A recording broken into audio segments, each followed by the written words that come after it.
نوجوانانو کې ده هلکه دا رسول الله ذکر کړل ده لیکن دا د خاص خلکو دپاره نبي علیه السلام ذکر کړي وه لکه مثال په طور ما بس په روژه کې یو کس راشي او ما ته وایي چې زما نه د غلام د ازادولو وس کېږي نه شپېتو مسکینانو ته خوراک ورکولی شم نه 2 میاشتې مسلسل روژه نیوی شم او زما نه د بیبي سره جما شوې ده نبی علیه السلام ته چې کوم کس راغلی هغه ته خو دا 3 وانه معاف شوي ځکه پیغمبر وحی راتله لیکن چې زما نه فتوا غواړي چې ته ماله داسې وکړه زه اجازت کولی شم نه په ما وحی د کوم طرفه راځي زه خو یو مولا یم د شریعت د ظاهر ګواه یم او په هغې باندې به فتوا ورکړو د رسول الله څنګه چې موږ مولیان په دې وخت کې فتوا نه شو ورکولی نبي علیه السلام د هغه دور وحی راتله بوډۍ ښځه و طلاق ورته وشوه طلاق معاف شو د قرآن مطابق هغه پیغمبر دور و دغه شان څه خلکو ته دا فتوا مو ورکړی شوې د پیغمبر د طرف نه چې ستا زړه کې زړه دې صفا دی نو ته خپل زړه منه خلکو ته مه ګوره اگر که دا خلک په تا فتوا ولګوي خو دا خلکو څه خاص صاحب نن دور کې هر سړی راپاسي زموږ زړونه صفا دي ښځه مثال په طور ډانس کوي تاویږي رذیلتوب کوي د خلکو په منځ کې ځي د نمبرو دپاره زموږ زړونه صفا دي او د چا زړه ګنده دی اوس د دې نه سوال پکار دی یو سړی وایي زما زړه صفا دی زه ځکه ګیره خرو ده ته وایي دا ګیره دا زړه د 1,24,000 انبیا یا 1,24,000 صحابه کرامو د دې زړونه ګنده و یو نمبر د ابوبکر زړه ګنده و د عمر زړه ګنده و د عمر عثمان زړه ګنده و چې هغې ګیره پرېښودې وه دا ځان له بانې قاتل دي او بیا زما زړه صفا دی یا یوه ښځه له غړه ګرځي او بیا وایي د دې زړه صفا دی او بیا دا خلک دومره قمقلان دي وایي چې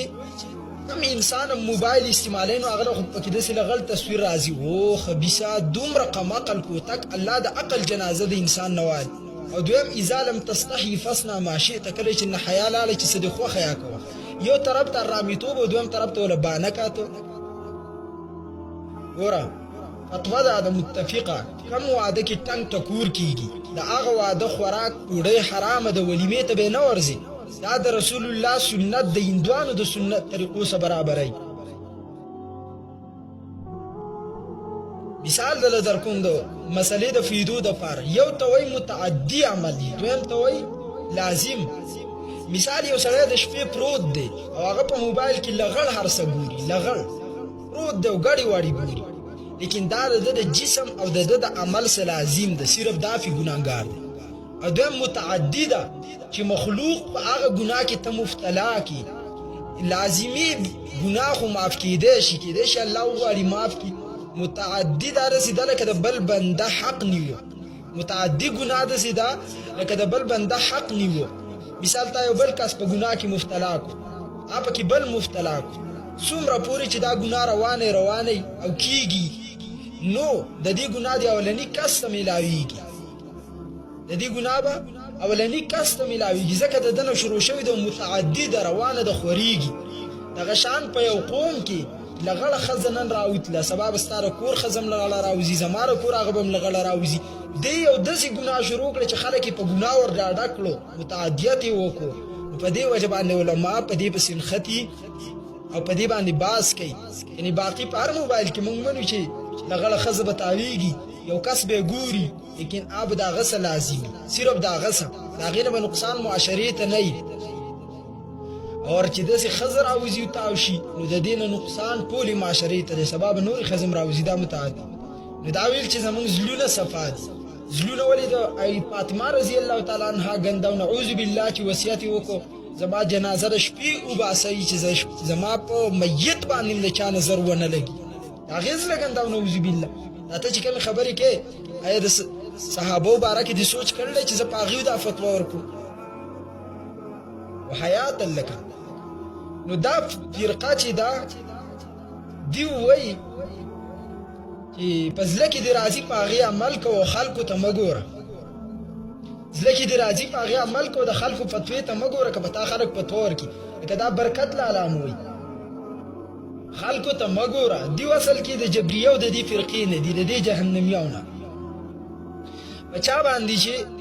اویاو انبیاو لعنت ویل دي اویاو انبیاو او حیا چې د ټول انبیاو په شریعت کې ده. نن زه ګورم چې دا فرقه واپس را روانه ده. خلک وایي کنه په ظاهر لګیا یي فرقه واریت ختم، اصل کې فرقه دی راوباسي. لکه نن دا فرقه را روانه ده چې خلکو ته مګوره په ځل کې د سر ازي هغه کوه، خلکو ته مګوره په ځل کې د سر ازي هغه کوه، ستاسو له خو صفا دي. دا فرقه ده مرجئه او حضرات جبريه دیو دیته وي سابقیه فرقه په دې کې. بل حبیه دی وای من شربا کأس محبت الله تعالی سقطت عنه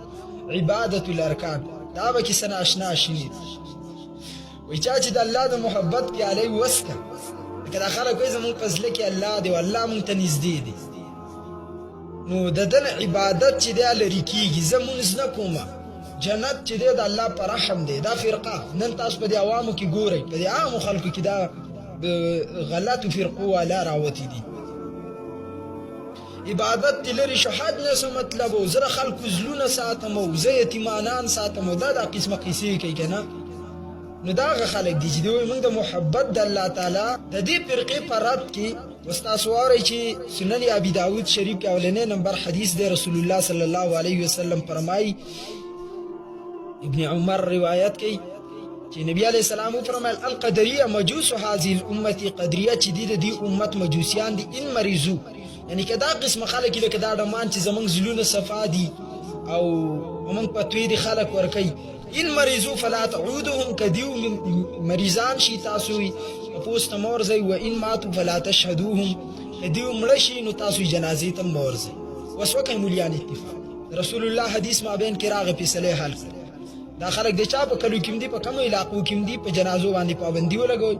دومره واسم نه کیږي. دویم حذیفه رضی الله تعالی عنہ فرمایي رسول الله علیه السلام فرمایي لكل امه مجوس ومجوس هذه الامه الذين يقولون لا قدر من مات منهم فلا تشهدوا جنازته. رسول الله علیه السلام وایي د دې امت مجوس چې دي هغه قدریه ده چې مړ شي نو تاسو جنازې ته مورځي، و من مریضا فلا تعودهم او که چرته بیمار شي نو تاسو ته پوست مورځي. وهم شيعة الدجال او دا ډله د دجال ده. وحق على الله تعالی ان يلحقهم بالدجال، الله به د دجال سمرګری کوي داخله تاسو به وینئ. نو دا داسې قسم خلک من پسې رواني بیا کنه چې زمونږ زلونه صفا دي، زمونږ زلونه صفا دي، صفا زلو علا پسې رواني دي دجال پسې. لكل امه مجوس ومجوس هذه الامه القدريه فإن مريضوا فلا تعودهم وإن ماتوا فلا تشهدوا. إذا لقيتموهم په دې حدیث کې ورسره بل جمله راوړي چې که تاسو ورسره ملاو شئ بطریق په لار کې فالجئهم الى ازيقها، دا لار په تاسو تنګوي. یعنی که په معاشره کې تاسو دغه قسمه خلک اوسېږي نو تاسو یې تنګ کوي. ګوره دا به فساد ډیر زیات کی په دې معاشره کې پاستوګنه باندې تنګ کوي چې زمونږ جزلونه صفا دي موږ برازیل توپ کو خزي بم راوځي لغړي بغړي نشته پښتانه چرته لال پښتانه نو دا په توستا زفار پورا دي. ها و ان دعوا فلا تجيبهم، یو خبر پکې بل ده په بل روایت کې راځي کم خلک چې دا قسمه خبري کوي یعنی ټنګ ټکورونه به حیايي په حاشي خوري زمونږ زلونه صفا دي